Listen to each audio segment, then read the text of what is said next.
Range Rover has struck a serious chord with SUV crossover buyers all around the world with their brand new Velar.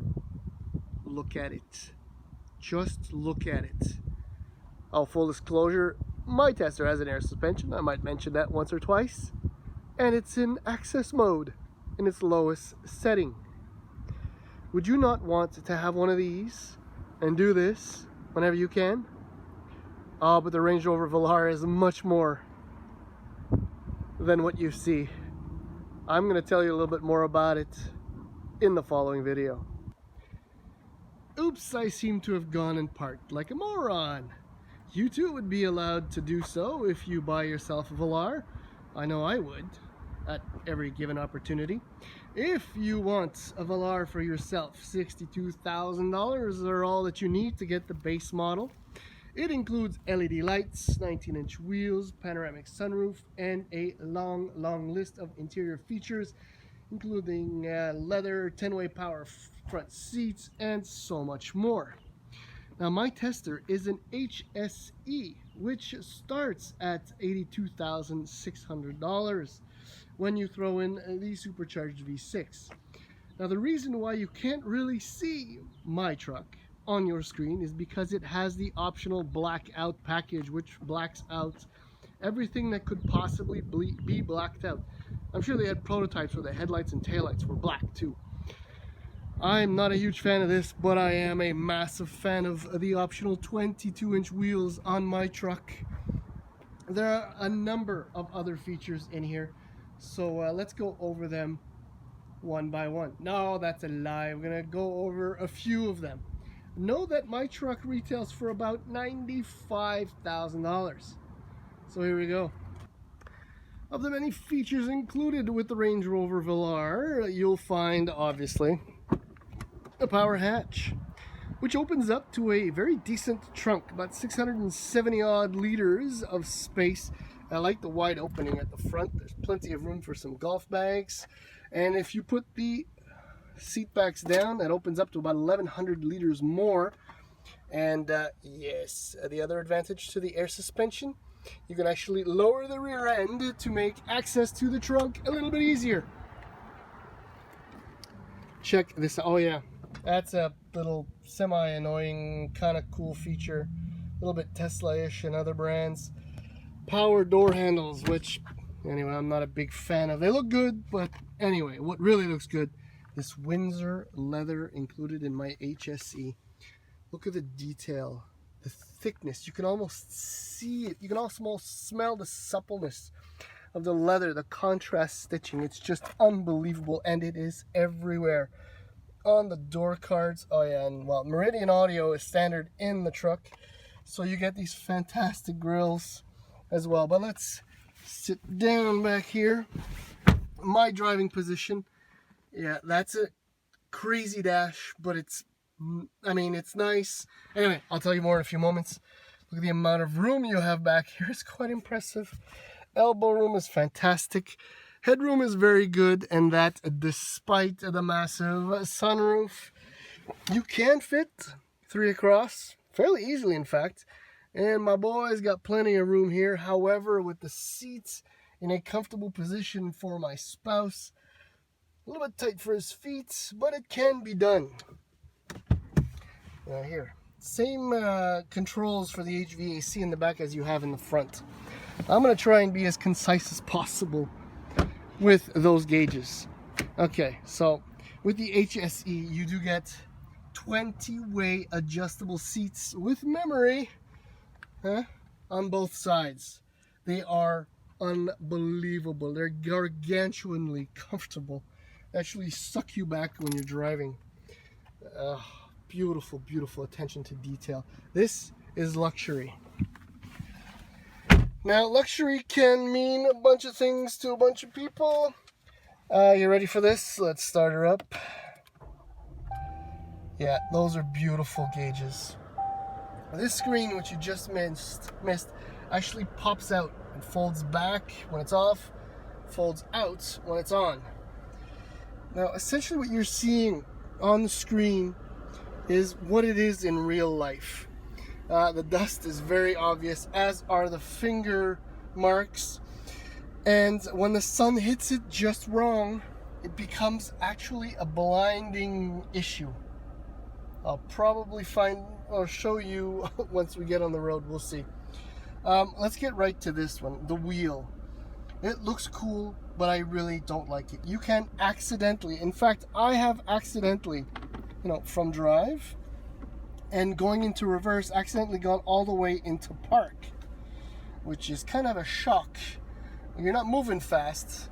I wish maybe there was a different way to, push down to put it in park as opposed to roll all the way back. Anyhow, so the screen, right now I'm in the vehicle mode. You can see that right here. We'll focus. You can change all kinds of settings, the seats and the climate. Let's go right to the seats. Yes, that's a heated function and a massaging function. That's right. I'm gonna actually indulge at the moment. Start her up. Boom. We're okay. So climate. Yeah. Right now the screen is responding quickly, which is wonderful. But I've had a few instances where it did take a heck of a lot of time for no apparent reason other than, well, whatever. Oh, there's one thing. When you're actually working the screen, you can stabilize your hand and wrap your fingers around it on this side, which is a nice thing. Oh, speaking of nice, so these rotary dials, that one and that one, are multiple use. So we have it on temp there. If I go back to the seats, this is the intensity of the massage function. This would be the intensity for the heated function. That's quite impressive, I have to say. Here, right, you can adjust all kinds of things, fan speeds as well. Up here is where you'll get your navigation, your media, and the connectivity. In a few words, it's got absolutely everything you could possibly hope for: media player, Bluetooth, surround cameras, it'll even park itself. This thing is completely loaded. Oh, look at that, I've locked the center differential. The gauges are large, clear, beautiful, and the same thing goes for the buttons here. They actually change depending on the see that? That is amazing. This truck is amazing. Yes, adaptive cruise control. It's got blind spot warning. There's your optional heated steering wheel. My truck has the optional, you can see it, heads up display as well, which explains why my truck, that's only a little bit of what explains the pricing for my Range Rover Velar, $95,000. It's not missing very many options, but you could easily bring up the price to close to $105,000 by adding the optional multi-super speaker signature Meridian audio system and a number of other things. There are few vehicles that start at $62,000 that are easily as customizable as the Velar. I'm thinking Porsche, and that's about it. This Velar is unbelievable. Let's take it for a spin. What's brilliant about the Range Rover Velar is that it is so much more than just eye candy. Range Rover did not make this the second step up the Range Rover ladder and make it cheapish. No, this thing is on par on a number of levels with the Range Rover Sport, and dare I say it, the big Rover. It really comes down to the air suspension, which is included with the supercharged V6 in the HSE trim. Let's get right to that. You can get with the HSE the diesel engine, but you don't get the power from the supercharged, and you get steel springs. I wouldn't do it. This is a Range Rover. You gotta have the performance, and you have to have the ability to truly go anywhere at any time. For that, you need the air suspension.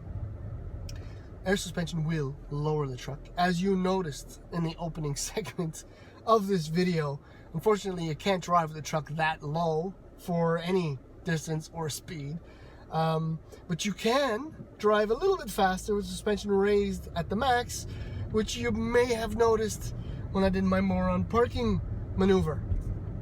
That will give you about 10 inches of ground clearance, and if you raise it all the way, It'll give you wading depth now, the ability to go through about 26 or 27 inches of water. So you can go for a swim without ever leaving your Windsor leather seats, which is a nice fact, nice touch.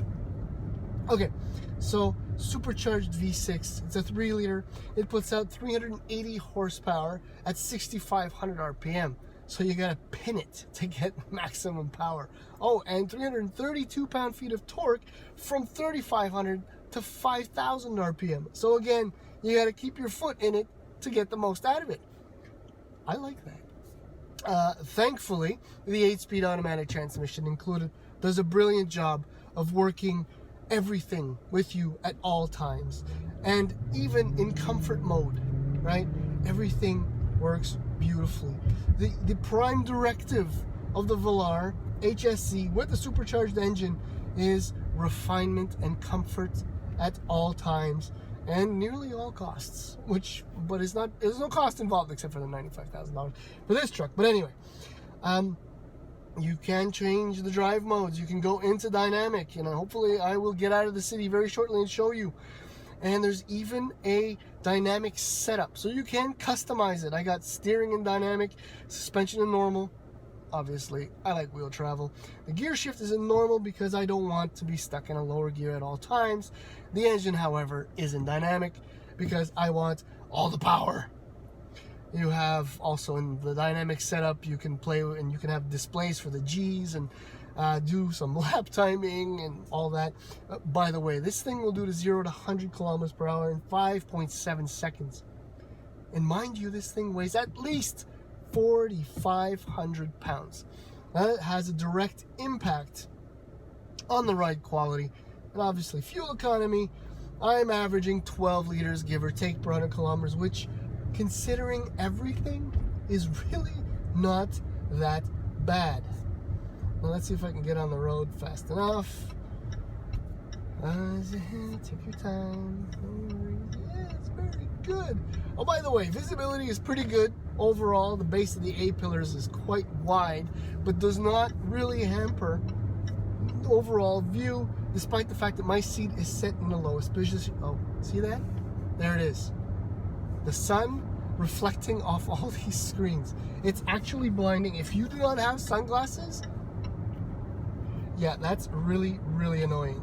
It looks fantastic, but that's one other of the downsides, I suppose. But that's part of what the Velar is. It is a showpiece that delivers, okay? I'm gonna get on the highway really soon, I promise, and I'll just give you a small sample of what it is the Velar can do. In the meantime, I can tell you that the steering, when it's set up in dynamic, is actually really quick, but it's never too sharp. Ride quality, again, is absolutely beautiful. Brake pedal is a little bit spongier than I would like it to be, especially considering how, quick reacting the steering is and how everything else is really in it to win it. I'm getting closer to the on-ramp, I swear to God.